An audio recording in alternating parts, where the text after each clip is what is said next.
Ladies and gentlemen, magandang araw. Ang presentation po ngayon ay lot for sale.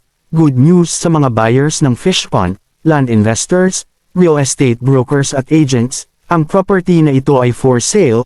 Matatagpuan sa Infanta, Quezon. May land area na 14 hectares. Proof of ownership ay tax declaration.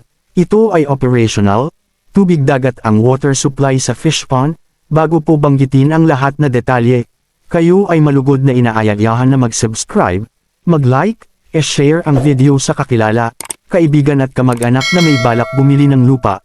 Paki-comment kung saan lugar pinapaanod ang video na ito, upang malaman namin kung saan nakakarating ang aming mga video uploads.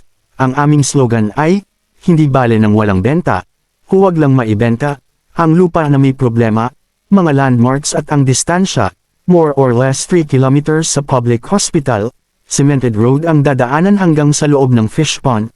Nagdistansya mu pa sa provincial highway ay less than 1 kilometer. Sa mga sari-sari store at minimart ay more or less 1 kilometer.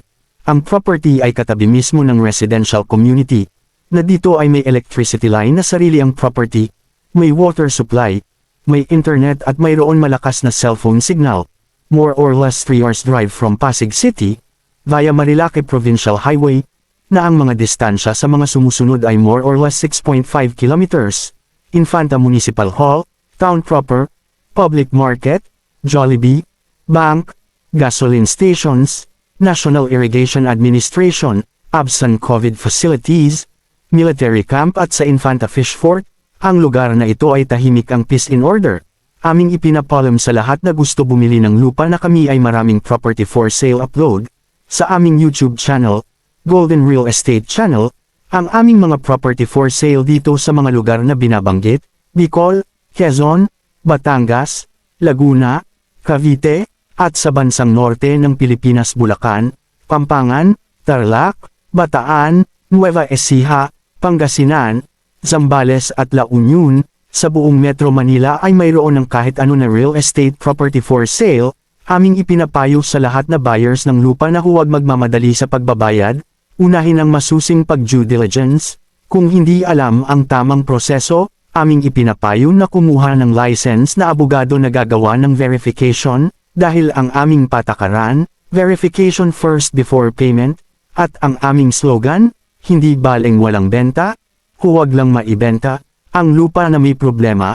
Ang mga karagdagang impormasyon ay tingnan sa video description. Kung ay interesado sa lupa na ito ay agad na mag-contact sa amin. Makikita sa video screen ang contact number at ang messenger. Bago po tayo magtapos ay inaanyayahan ng mga viewers na hindi pa nakasubscribe, kayo po ay mag-subscribe para updated kayo sa mga parating na i-upload na mga video presentation ng lot for sale. Paki-share na rin sa mga gusto bumili ng lupa, at paki-comment kung saan kayo na lugar nanonood, upang malaman namin kung saan nakakarating ang video na ito. Happy viewing, peace and prosperity. Thank you for watching. God bless you all.